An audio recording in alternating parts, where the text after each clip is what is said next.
SIT కి 6 పేజీల లేఖ రాశారు బీఆర్ఎస్ అధినేత కేసీఆర్. సిట్ విచారణ అధికారిగా ఉన్న జూబ్లీహిల్స్ ఏసీపీకి లేఖ రాశారు. 6 పేజీల లేఖలో పలు అంశాలను ప్రస్తావించారు కేసీఆర్. ఇంటి గోడకు సిట్ నోటీసులు అంటించడంపై తీవ్ర అభ్యంతరం వ్యక్తం చేశారు. చట్టంలో గోడకు నోటీసులు అంటించమని ఎక్కడా లేదు అన్నారు. సుప్రీంకోర్టుకు సంబంధించి పలు అంశాలను లేఖలో ప్రస్తావించారు కేసీఆర్.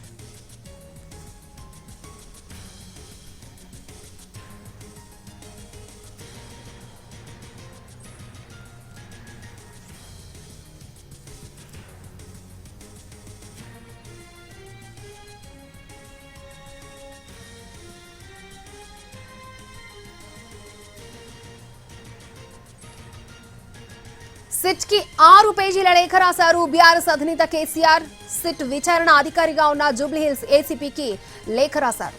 6 పేజీల లేఖలో పలు అంశాలను ప్రస్తావించారు కేసీఆర్.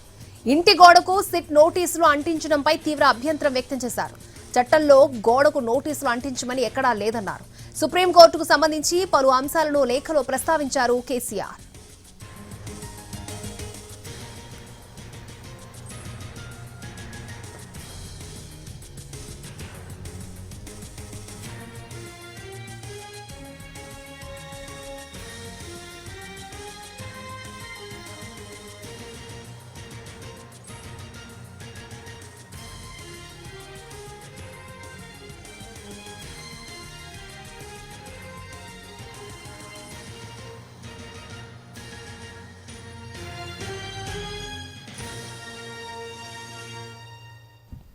ప్రస్తుతం తాను జూబ్లీహిల్స్ పరిధిలో నివసించడం లేదు అన్నారు కేసీఆర్.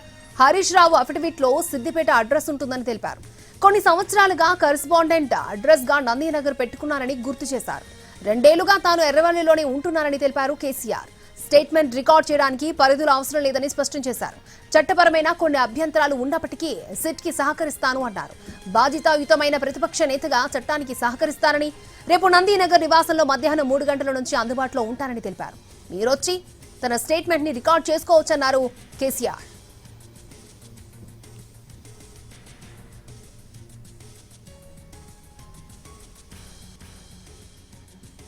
రైట్, సిట్ కి 6 పేజీల లేఖ రాశారు బీఆర్ఎస్ అధినేత కేసీఆర్. చాలా విషయాలను అందులో పొందుపరిచినట్టుగా తెలుస్తోంది. రైట్, పూర్తి డీటెయిల్స్ అందించడానికి మా crime input editor Ramesh Vaitla live లో మనకి అందుబాటులో ఉన్నారు.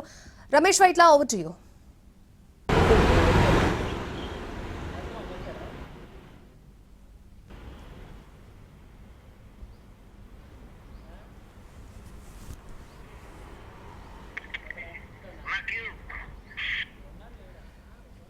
సిట్ అధికారులకు ఒక ఘాటైన లేఖను అటు కేసీఆర్ రాయడం జరిగింది. దీనికి సంబంధించి చూస్తే అది దానిలో తీవ్రమైన ఆక్షేపణ చేయడంతో తీవ్రమైన అభ్యంతరాలు ఉన్నాయని చెప్పి చెప్పింది. అయితే మీరు ఇచ్చిన నోటీసు కూడా పూర్తిగా చట్ట వ్యతిరేకంగా ఉంది, చట్టబద్ధంగా లేదు. అంతేకాకుండా మీరు చట్ట ప్రకారం వ్యవహరించట్లేదు, నడుచుకోవట్లేదు. మీరు ఇచ్చిన 2వ నోటీస్ ఏదైతే చెప్పబడుతున్నారు, ఏదైతే తమ ఇంటికి వచ్చి నోటీస్ని అంటించిపోయారో అది పూర్తిగా చట్ట వ్యతిరేకం. ఏ చట్టంలో కూడా చెప్పబడలేదు. అంతేకాకుండా పలు సుప్రీంకోర్టు గైడ్లైన్స్ ఉన్నాయి, సుప్రీంకోర్టు సంబంధించిన తీర్పులు ఉన్నాయి.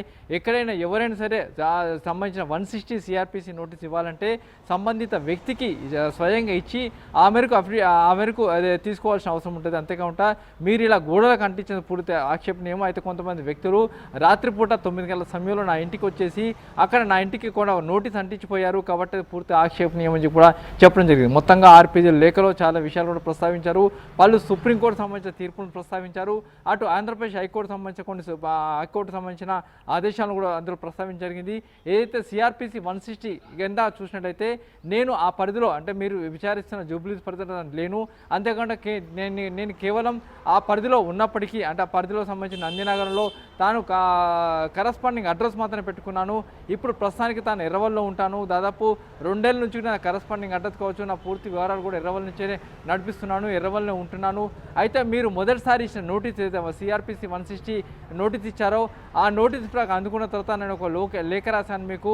నేను ఫర్దర్గా సంబంధించిన కరస్పాండింగ్ మొత్తం కూడా ఎర్రవల్లి ఫామ్ హౌస్కే నా కరస్పాండింగ్ అడ్రస్ మార్చాలి, పంపించాలని చెప్పాను. అయినప్పుడు కూడా మీరు పట్టించుకోలేదు.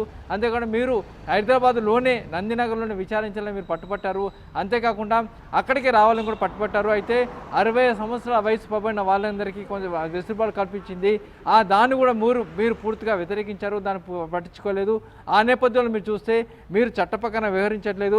ఏసీబీ పరిధిలో ఏదైతే జూబ్లీహిల్స్ ఏసీ పరిధిలో తాను లేనప్పటికీ మీరు అక్కడికి వచ్చి విచారణ ఎదుర్కోవాలని చెప్తున్నారు కాబట్టి పూర్తిగా ఇది ఆక్షేపణీయం అని చెప్పి 6 పేజీల లేఖలో పేర్కొనడం జరిగింది. అయితే మీరు పట్టుబడుతున్న దాని ప్రకారం నేను నందినగర్కు వస్తున్నాను, నందినగర్లో రేపు మధ్యాహ్నం 3 గంటల నుంచి అందుబాటులో ఉంటాను, మీరు మీ సిట్ అధికారులు వచ్చి విచారణ స్టేట్మెంట్ రికార్డ్ చేసుకోవచ్చని చెప్పడం జరిగింది. అయితే దీనికి సంబంధించి చాలా విషయాలు ప్రస్తావిస్తూనే కొన్ని విషయాలు స్పష్టంగా చెప్పడం జరిగింది.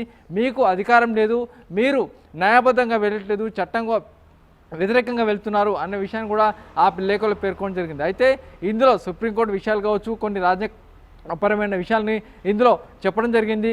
అంతేకాకుండా చాలా విషయాలు ప్రస్తావిస్తూనే ఆ మేరకు ఏదైతే చట్టానికి లోబడి అదే ప్రతిపక్ష నాయకుడిగా ప్రతిపక్ష నేతగా నేను చట్టాన్ని గౌరవిస్తాను, ఆ గౌరవిస్తూనే ఆ మేరకు నేను ఏదైతే రేపు విచారణకు అందుబాటులో ఉంటానని చెప్పి ఆ లేఖలో పేర్కొనడం జరిగింది. అయితే రేపు మధ్యాహ్నం 3 గంటలకి కేసీఆర్ అటు నందినగర్లోని ఇంట్లో అందుబాటులో ఉండబోతున్నారు.